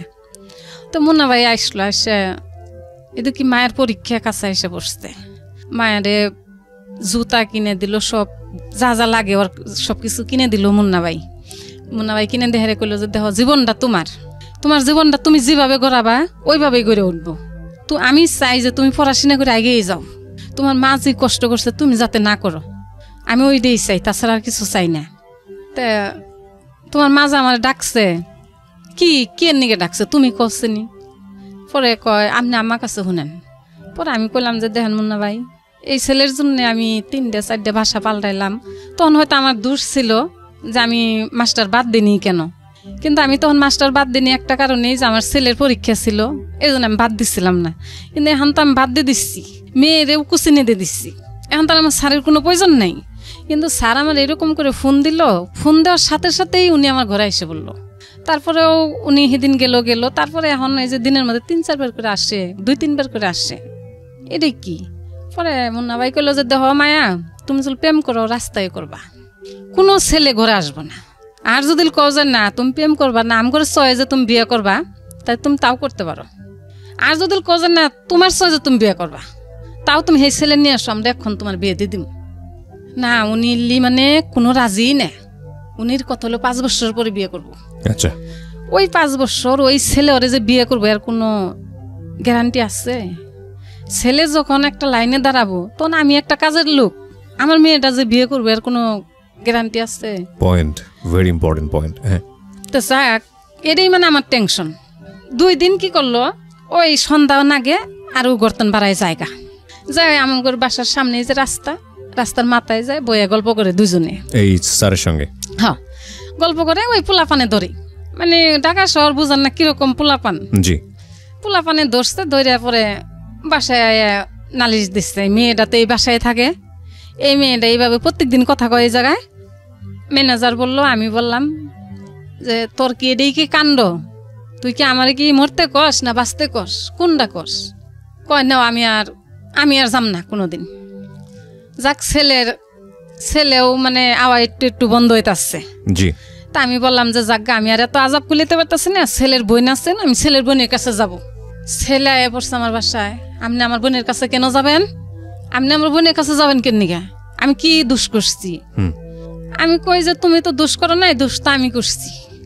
আমি তোমারে নিয়ে এসেছিলাম, মাসে মাসে তোমারে টাকা দেই, আর আমি ঘরের মধ্যে একটা নাটক তৈরি করে দিচ্ছি, দোষটা আমার, দোষ তোমার না। আসলে আমি এটাই জানাইতে যাম। কয় আমার বোনের কাছে জানাইলে আমার এটা ক্ষতি হয়ে যাবো গা, আমার বোনের কাছে আপনি কোনো কথা কইেন না, আমি আপনি ঘরের ফ্যামিলির সাথে আর কোনো কিছু হবো না, আমি আমার মতন থাকবো। আচ্ছা, জাগা একদিন মুন্না ভাইয়ের সাথে বাণিজ্য মেলায় গেল, এই যে বাণিজ্য মেলা গেল, জি, বাণিজ্য মেলায় গেছে, আমি কাজে গেছি। সন্ধ্যার সময় আমি আইসি, আয় দেখি স্যার আমার ঘরে আইলো। আইসা আমার ঘরে একটা মেয়ে আছে, মেয়েরে কইতাছে, কয় মায়ের একটু ফোন দাও তো। মায়ের যে ফোন দিতেছে, মায়া ফোন ধরে না। ছেলে ফোন দিছে, মায়া ধরে নাই।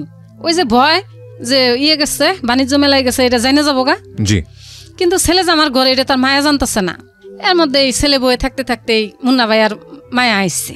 যখনই দেখছে স্যার, তখন মুন্না ভাইরে কইতাছে যে আঙ্কেল আপনি কইেন না যে বাণিজ্য মেলায় গেছি। মুন্না ভাই রাগ করছে, হ্যাঁ আমি তোমার মামা, আমি তুম করে গার্জেন, আমি তো তোমার সাথে তো ফুর্তি করতে যাইনি, ঘুরতে যাইনি, জি, আমি গার্জেন হিসেবে তোমার নিয়ে গেছি, আর হে কাছে তো তোমার বিয়ে হয় নাই, আমি কেন মিথ্যা কথা কম? এন্তনে ছেলেরে মুন্না ভাই ডাইকে অনেক কথাবার্তা জিজ্ঞেস করলো যে তুমি কি মায়ের পছন্দ করো? ছেলে একবারে না। ছেলে যদি বললো নি যে হ পছন্দ করি, বা আমি 5 বছর পরে বা 2 বছর পরে আমি বিয়ে করব, তাহলে আমার কোনো দুঃখ ছিল না। কিন্তু ছেলে একবারে না, সরাসরি না করে দিল। মেয়ে কয় আমার আছে, মেয়ে বলছে আমি পছন্দ করি। হ্যাঁ, মেয়ে বলে আমি পছন্দ করি, ছেলে কয় আমি পছন্দ করি না। জাগা, ওকে, এটার জন্য আমি একদিন একটা লাথি দিচ্ছি। লাথি দেওয়ার পর আমারে কয় কি, কয় তুই আগে সামালো, তুই খারাপ, তুই আগে ভালো, তারপরে আমার তুই আগে নিজের সামাল কর, তারপরে তুই মানুষের ক। আমরা একটা বুঝতে পেরেছি খুব কষ্ট পেয়েছেন আপনি, যে কারণে হয়তো আপনি কথাগুলো সরাসরি বলছেন। আপনার ছেলেও পাশে বসে আছে, আমি বুঝতে পারছি যে সিচুয়েশনটা আসলে খুব খারাপ ছিল। তবে আমি আপনাকে রিকোয়েস্ট করবো যে বিষয়টা আমরা বুঝে নিয়েছি, আপনি এই স্ল্যাং ল্যাঙ্গুয়েজগুলো যেগুলো আপনার সাথে ইউজ হয়েছে সেগুলো আপনি না বলেন, অন্য কিছু বলেন। তারপর পরে আপনাকে গালিগালাজ করলো? হ্যাঁ, পরে আমার ঘরে তো গেলোগা যাওয়ার পরে 1 সপ্তাহ আমগর কেউ ফোনই ধরে না। ওর সাথে আবার ভালো সম্পর্ক, ওর ফোন দিলেও ওর বলে মুখামুখি গালাগালি করে। মুন্না ভাই ফোন দেয়, ধরে না। তারপরে আমার মেয়ে ফোন দেয়, ধরে না। তা আমি একদিন ছেলের বাসায় গেলাম, আমি যাই বললাম যে দেখ একটা সেনা মেয়ে, ও কোথায় আছে তুমি অবশ্যই জানো, জি তুমি ওরে কইলে ও বাসায় আসবো। আমি চাই যে ও বাসায় আসুক, আমি কোনো গন্ডগোল করতে চাই না। ও যদি ফাঁকে থাকে যদি মরে যায় তাও তুমি বাঁচবা না, আর যদি ও যদি বাইসে থাকে যদি ফাঁকে থাকে তাও তুমি বাঁচবা না। কারণ আমার তো গ্যারান্টি আর কেউ দিতে পারবো না, আমি তুঙ্গরে যা দেখছি। ছেলে অনেক গরম হয়েছে, আমি সরে আসছি। আসার পর ওনার বোনের কাছে গেছি, যেহেতু আমার মেয়েটা ঘরে নাই। ওনার বোনের যাই আমি বললাম যে দেখেন এই ঘটনা। ওনার বোনে করলো যে আপনি ছেলের বাসায় আবার যান, আপনি ছেলের যাই চাপ দেন। আমি আবার ছেলের বাসায় গেলাম, যাই করলাম যে দেখো তুমি এখনো কোনো ব্যবস্থা নিলা না, তুমি দেখছো যে আমি চুপ করে আসছি, পরিণাম আগুল ভালো হবো না। হয় ওর আজকের দিনে তুমি বাই করবা, আর না হয় আমি ব্যবস্থা করব। মানে কি ওকে লুকিয়ে রেখেছে বা কিছু করেছে? মানে ও যেন আছে ও জানে, ছেলেটা জানে, কিন্তু আপনার কাছে নাই, তাই তো? পরে 15 দিন পরে আমার মেয়ে, মানে আজকে যেমন এই কথাটা বলে এলাম ছেলেরে, এই ছেলে ওর সাথে কন্ট্যাক্ট করছে, কইরে আমার মেয়ে ফোন দিচ্ছে।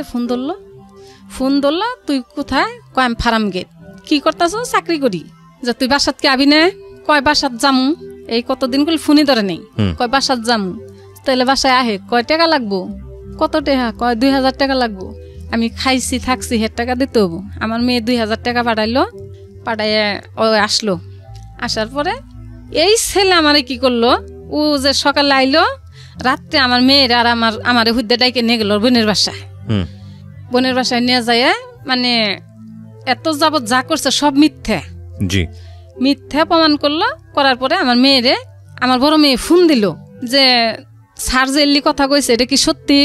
কয় না। কয় যে তোমার সাথে যে এটা হয়েছিল এটা তুমি শুনছো, এটা কি সত্যি? না, মানে সব না। মেয়ে সব না করলো। পরে আমার মেয়ে বড়ে কইলো যে দেখো মা, তুমি এখন ওই ছেলের পায়ে ধরে মাপ নাও, তুমি ভুল করছো। পরে আমি অন্তনে ছেলের পায়ে ধরে উঠে আসছি। আসার পরে আমি ওই মেয়েরে বললাম যে তুমি যেন মন চা তুমি চলে যেতে পারো, আমি আর তোমার রাখবো না।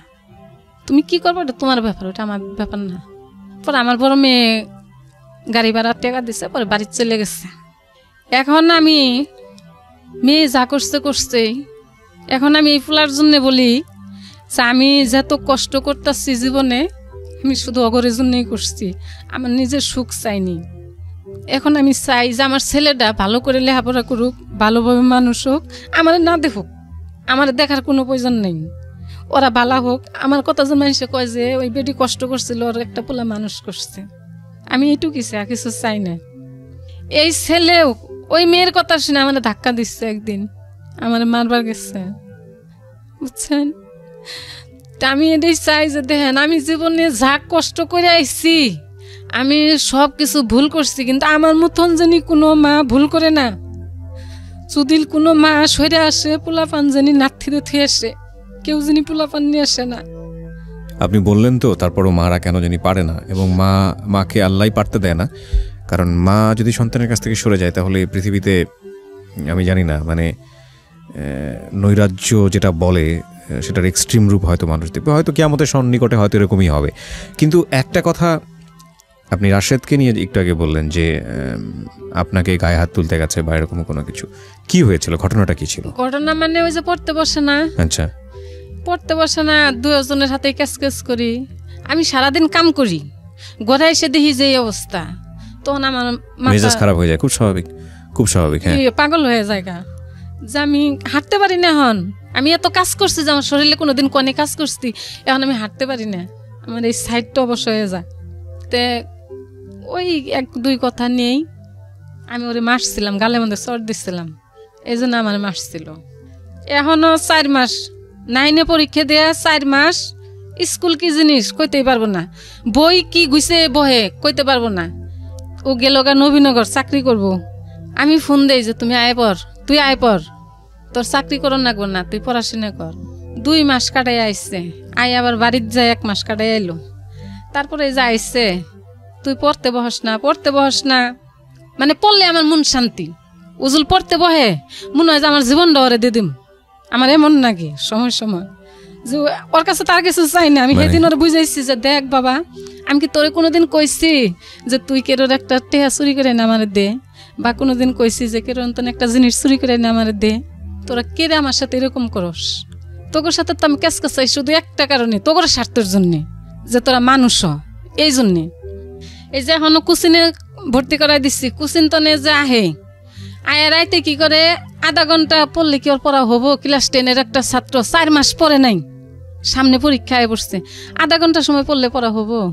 ওই আধা ঘন্টার সময় কি করে প্র্যাকটিক্যাল করে, প্র্যাকটিক্যাল করে কি তোর পড়াশোনা হবো? প্র্যাকটিক্যাল মানুষ কখন করে? আমি মূর্খ থেকে বুঝি না। তোর পড়াশোনা শেষ করে হাইরে তারপরে ওটা করবি, ওটা তোর বাড়তি কাজ। তাই থেকে কি করে পড়তে বয়ে ওইটা গুইতে এলিজুল কইতে যাই, তাহলে আমি মাও ভালো না, বুঝছেন? এরপরে আমার একটা দোষ আছে, আমি একটু বললে দিই। নিশ্চয়ই নিশ্চয়ই বলেন। আমি একটা লোকের সাথে সম্পর্ক করছিলাম, যখন আমার স্বামী বিয়ে করলো, এই কথাটা দূরে চলে গেছে, আবার আমি কাছে নিয়ে ছোট করে বলেন, হ্যাঁ সমস্যা নাই। তখন আমি যখন মেসে কাজ করতাম, তখন মানুষ আমার নিয়ে একটা খারাপ মন্তব্য করতো। মানে আমার শরীর ভালো ছিল তখন, দেখতে তো আমি খুব সুন্দরী ছিলাম। তা আমি চাইছিলাম যে আমার একটা লোক খালি মাথার ছায়া দিয়ে রাখতো, আমি কামাই করে আমার পোলাপন আমি চলমু, কিন্তু আমার মাথার একটা ছায়া থাকতো খালি। আচ্ছা। তা আমি একটা লোকের সাথে জড়াইয়ে যাইতাম। সেই লোকটা মোয়াখালী থাকে, 7 তলা বস্তিতে এর ঘর আছে। উনি একটা চার দোকান করতো, আমি ওই চার দোকানের সামনে কাজ করতাম। তো 1 দিন 2 দিন এরকম করতে করতে ওনার দোকানে আমি পান খাইতাম।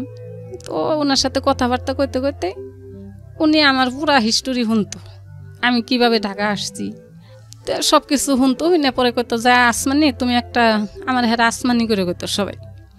তো কইতো যে দেখ, আমি তোমার জীবন সাথী হব সারা জীবনের জন্যে, তুমি কোনোদিন আমার ফেলাইতে যাবা না। তো আমিও কইছি যে আমিও কোনোদিন ফেলাইতে যাব না, আমি যতদিন ঢাকা থাকবো এতদিনই আমি এই ছায়ার নিচে থাকবো। সেই লোক আমারে 6-7 বছর আমার সাথে আসছিল, 6-7 বছর ওনার সাথে উঠা বসা করছি আমি। মনে করেন যে আমরা বিয়ে করিনি একটা কারণ, উনি আমার বিয়ে করতে চাইছে, আমি করিনি। উনি কাম কাজ পছন্দ করতো না, যেটা তো আপনার প্রথম হাজবেন্ডের অভিজ্ঞতাই ছিল যে উনি ভালো ছিল না, কাম কাজ করতো না। না, আমারে কাম কাজ করতে দিত। ও আপনারে কাজ কাম করতে? আচ্ছা আচ্ছা। হ্যাঁ, মানে উনির একটা কথা ছিল যে দেহ আসমানি, তুমি যদি আমার ছায়ার নিচে থাকো, আমি তোমারে কম খাওয়াই বেশি খাওয়াই আমি খাওয়াবো, কিন্তু তুমি মানুষের বাসায় কাজ করতে পারবা না। আপনি কাজ করতেন মূলত আপনার এই ছেলে মেয়েগুলোকে মানুষ করার জন্য। তা আমি তখন ওনার কথা সারাদিন আমি বলছি যে না, আজকে আমার আপনি দিবেন খাওয়ান, কাপড় চোপড় আমারে দিবেন, আমার 3টা পোলাপান কে দেখবো? কয় তোমার পোলাপান তোমার জীবনে দেখবো না, তুমি যা ভাবতেছো এটা তোমার কোনোদিনও হবো না, কারণ তোমার গাছ ভালো না, ফল ভালো হবো না। ওই লোক আমার এলি বলতো। তে উনি আগে তো এরা আসছিল না কেউ, উনি আমার এমনই ভালো জানতো যে আমি হাইটে গেলে উনি ব্যথা পাইতো, উনি আমার এমন ভালো জানতো। এরকম করতে করতে যখন 4-5 বছর গেছে, দিনের মধ্যে 2 বার আইতো 2 বার যাইতো, মানে আমার কাজের ফাঁকে যখন সময় পাইতাম যে আমি এখন ফিরে আসছি, তখন উনি আইতো। তো এরকম করতে করতে যখন 4-5 বছর কাটে গেল, যাওয়ার পরে এগরেই 2 ভাই বোনের আমি আইনা ঢাকা ভর্তি করাইছিলাম। এর আগেই গুইদের তো নেই শয়তান, আজকের শয়তান না, এই সুরত তো নেই, মানে একই সিস্টেমের লোক, পরিবর্তন হয় না আজ পর্যন্ত। তো তখন এই ছেলে মেয়ে আইনা যখন ভর্তি করাইলাম, তখন যে উনি আইতো, উনি আমার মাঝে মাঝে খুব জ্বালা যন্ত্রণা করতো।